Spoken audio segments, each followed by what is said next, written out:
What up, Internet? It's October, the season of horror movies, Alice Cooper albums, and pumpkin spice lattes. And just keep in mind, if you say pumpkin spice latte in the mirror 3 times, a suburban white girl will appear and tell you all the things that she really loves about fall.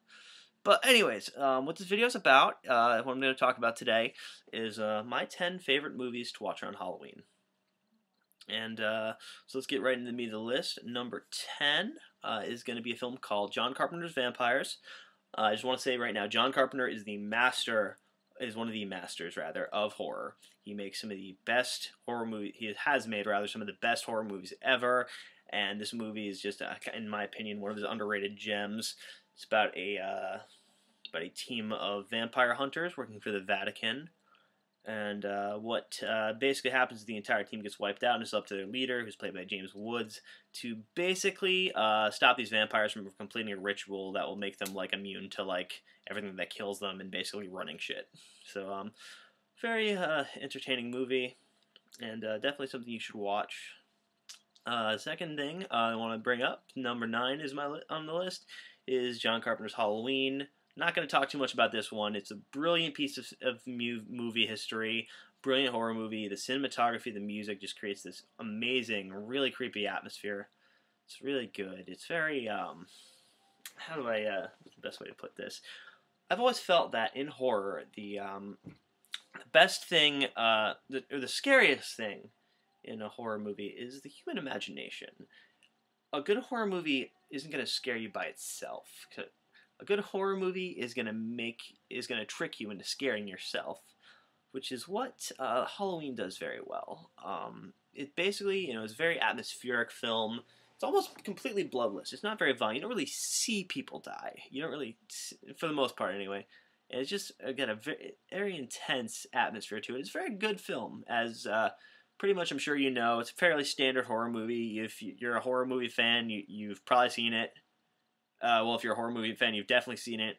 If you claim to be a horror fan and you haven't seen it, then you can't call yourself a horror fan legally, and you need to go fucking watch it right now. It's absolutely a classic film, and like I said, John Carpenter's the shit. Number 8 is actually a film that I have a copy of to show you. I'm not 100% sure what it is, but number 8's going to be Grindhouse by Quentin Tarantino and Robert Rodriguez. I'm not going to get too into the specifics. Death Proof is kind of a weird Tarantino movie about a serial killer that causes car accidents. And said serial killer is, his name is Stuntman Mike, and he's played by Kurt Russell with a really, a nasty mullet. And the second movie is called Planet Terror, and that one is a zombie film, a very ridiculous zombie film. Bruce Willis is in it, and he's a soldier who's basically slowly turning into a zombie, and Michael Biehn's the sheriff. And it's just a ridiculous movie. It's tons of fun. Just watch it. Trust me, you'll have a lot of fun with it. It's absolutely great. So watch both those. Watch the fake trailers in it. It's a lot of fun. This is a double feature. It's a great couple of movies. Number 7 is going to be really no Halloween movie list is going to be complete without a George A. Romero zombie movie. So the one I have decided to go with is going to be Day of the Dead. Now, Day of the Dead, a lot of people don't like this one as much. I like this one a lot. It's very interesting. It's got some very good social commentary in it. And what the movie deals with is basically a group of survivors composed of scientists and soldiers living in an underground military base, and they're basically trying to deal with the zombie problem. It takes place very deep into the zombie apocalypse, and they're either trying to find a cure, which isn't really working for them, but one of the scientists is attempting to domesticate them, which he does the process on this particular zombie here. The zombie's name is Bob. Hi, I'm Bob the zombie. Bob eat brains. Not really, but basically, it works out for a while for them, but then, it's a horror movie, it's a George Romero movie. It works out for a while, but then everything goes wrong, which, is kind of what needs to happen to make a good horror movie. Something needs to go wrong, pretty much. But, yeah, so that's my number 7, which is going to be any George Romero zombie movie. Next up is a movie that you actually It's probably a pretty standard movie, and it's not something, if you don't watch it without knowing what it is, like, you're not gonna realize it's a horror movie until about an hour through it. But From Dusk Till Dawn was written by Quentin Tarantino and it was directed by Robert Rodriguez. Very entertaining film. Basically, it's about these two criminals played by Quentin Tarantino and George Clooney. They kidnap Harvey Keitel and his family, and basically uses them as hostages to help them get them across the border into Mexico so they can meet up with this contact of theirs. And they get to the meeting place, and it's this bar called the Titty Twister, which is like this really like filthy like whorehouse strip club bar thing. And basically, they're there for a while, and then the bouncers seal the door shut, and it turns out that all the bouncers, the bartenders, and the fucking hookers are all fucking vampires. So it just everything goes to shit immediately, and it's ridiculous. Like, they're staking vampires with pool cues, and it's hilarious. They actually find a storeroom in the back, and they like load up these super soakers with holy water. It's a fun movie. And one thing I want to mention is Harvey Keitel's character is a pastor who left his job as a pastor because his wife died in a car crash, and he was very disillusioned towards religion. And basically, like, there was a scene where George Clooney's like, the best weapon we have against these vampires is this guy. He's a pastor. To God, you, me, and all can be whoever, but he's one of the guys. The only thing is his faith isn't what it was, and goes on this whole thing, and eventually is like, a faithless preacher is useless to us right now. A servant of God can bless the tap water and make it a weapon. A servant of God can stuff a cross right down these godless fuckers' throats. And he says to Harvey Keitel, are you a faithless preacher? Or are you a mean motherfucking servant of God? And Harvey Keitel just kind of finishes cleaning his glasses off, and he says, I'm a mean servant of God. So yeah, that's definitely the fuck yeah moment of the movie. Definitely very good. Next movie for number 6, or actually number 5, getting to the top 5 now. This number 5 is a comedy. It's a fairly standard movie. You've probably seen it already, but Shaun of the Dead. I just can't talk about how much I love this movie enough. It's a lot of fun. It's very funny, and you're just gonna finish watching it and you're gonna smile. It's good. Just watch it. It's great. Definitely a fun watch. It's part of the Three Flavors Cornetto trilogy, which was written by Simon Pegg and directed and Edgar Wright. Simon Pegg also stars in it alongside Nick Frost. It's very fun. Definitely something that needs to get watched repeatedly. I know, I've watched it repeatedly, as well as the other 2 films in the trilogy. They're great. It's just a wonderful film. And if you haven't seen it, by some miracle, you should watch it. And then you should watch Hot Fuzz and The World's End as well, because they're amazing. So that is my number 5, is Shaun of the Dead. Very fun movie. Now, next movie on my list, if I actually find my copy of it, it's disorganized right now. Oh, and just because I found it, and I couldn't look at it earlier, here's Grindhouse. See, there's Death Proof and there's Planet Terror. But next up, number 4 is going to be the first Blade movie. Sequels are, let's not get into the sequel. The second one's really good. Third one, not so much. Still entertaining, though. But the first Blade movie is really awesome. Now, this movie was a big success for Marvel. This was the first movie they really leased out, and it was a success for them. Like, they did there was a Fantastic Four movie that got made in the late 80s. That was so bad, Marvel wouldn't let the studio release the film. And then there was a Captain America movie that went direct-to-video that was, like, I don't even want to talk about it. It was so bad. But this movie, like, basically led to them getting all their other shit made into movies. And eventually, you know what? If this movie never came out, we wouldn't have the Avengers, and we wouldn't have Guardians of the Galaxy, we wouldn't have all these other awesome movies that Marvel's put out. So, definitely Blade. Tons of action. If you don't know what Blade's about, basically, Blade, there he is, Wesley Snipes, with his freaking Chinese sword right there and his trench coat, looking like a bad motherfucker. Blade is a Dhampir. He is a half vampire, half human. They call him the Daywalker in the film, and basically he just goes around kicking massive vampire ass. There's like, kind of the thing is the main vampire villain, named Deacon Frost, played by Stephen Dorff, who plays a great villain in this movie. Let me just say that. The guy, his performance as Deacon Frost is just fantastic. Basically, he's like trying to resurrect this like fucking vampire god, and like basically like completely destroy humanity and shit. It's crazy. It's fun. Typical like comic book type of plot, but it's very good, very fun. Got a couple of scares in it, but not really. It's more of an action film, but it's great. Definitely something that, it's another fairly standard movie, but if for some reason, by some miracle, you haven't seen it, go watch it. You'll like it. And if you don't, I'm sorry that you don't like it. Anyways, next up on the list is going to be number 3. I'm just going to show you the box set of the franchise. Is going to be Underworld. What these movies deal with is a story about a blood war that's lasted for centuries between vampires and werewolves. In the film, they call the werewolves lycans, which is sort for lycanthrope. But anyway, these are really great.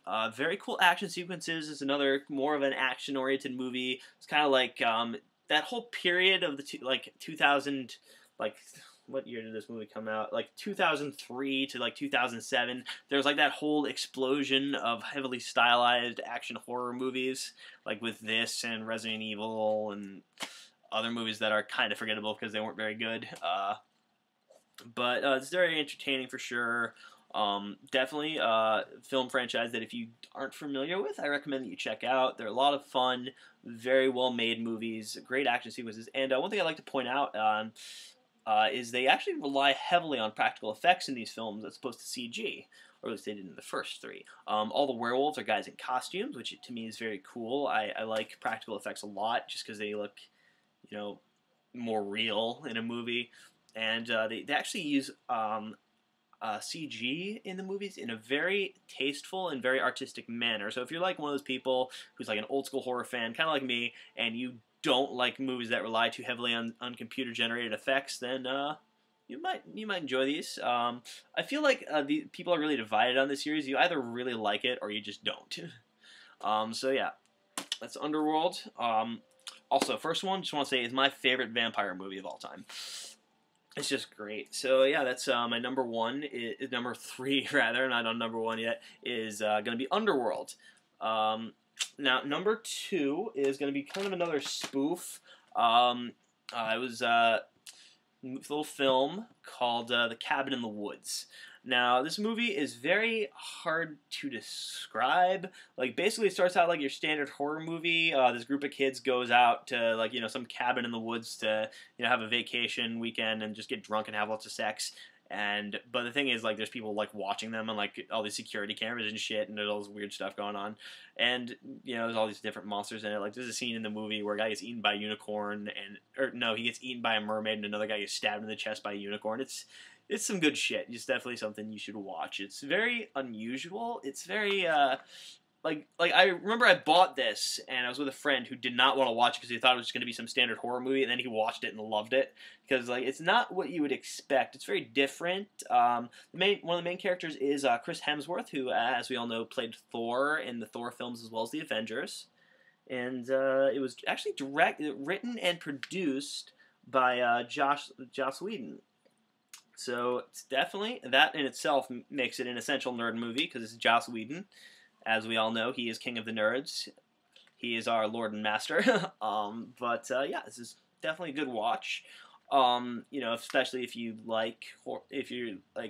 there's a lot of references to old school horror movies in it, and actually a lot of the movie is kind of an homage to my number 1 on the list, which is going to be, drum roll.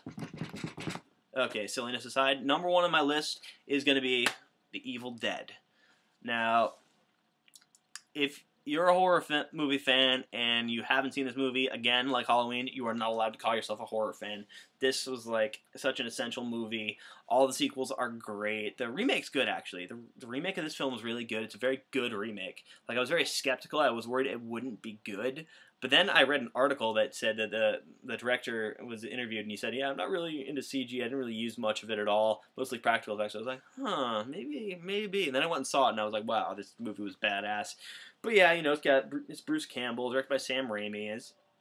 And this was basically they made it as college students, and they basically launched their careers. Obviously Sam Raimi makes all these big movies now. Bruce Campbell's on Burn Notice, and it's just great. And I got the sequels here too. I've got Evil Dead 2, Dead by Dawn, which is where it kind of went in a more comedic direction. You can also, with Evil Dead and Evil Dead 2, you can watch Evil Dead 2 without having to watch Evil Dead 1 first, although I do recommend you do, because it kind of like retcons the plot of the first movie a little bit. Like basically the first like 20 or so minutes of the movie is basically just a rehash of the plot of the first movie. With a few changes. So this one's good. It got a bit more comedic there. It's very ridiculous. And then they decided that ridiculous and comedic worked, so they made one of my favorite movies of all time. Also, just a little tidbit. This first one is the first horror movie that I've really enjoyed. Like, I used to be terrified of horror movies. But then, I saw this third one, Army of Darkness, on TV, and I really enjoyed it. I was like, I need to watch the other Evil Dead movies. So I was at Walmart with my mom when I was like 13, and I was like, Mom, I need you to get me this movie. And she did. And it was awesome. So, yeah, Army of Darkness is definitely one of my go-to Halloween movies. Definitely an essential, for sure. And, you know, like I mentioned earlier, the remake of Evil Dead is really, really good.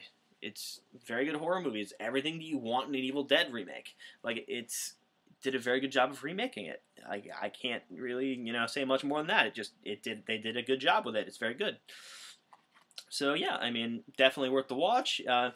Also, if you're one of those people that like really loves the first one and you have avoided this movie like the plague because you don't think it's going to be good and you think it's going to ruin the franchise, you know, I can understand thinking that. You know, I was there when this was getting made, but then I saw it and I was proven wrong.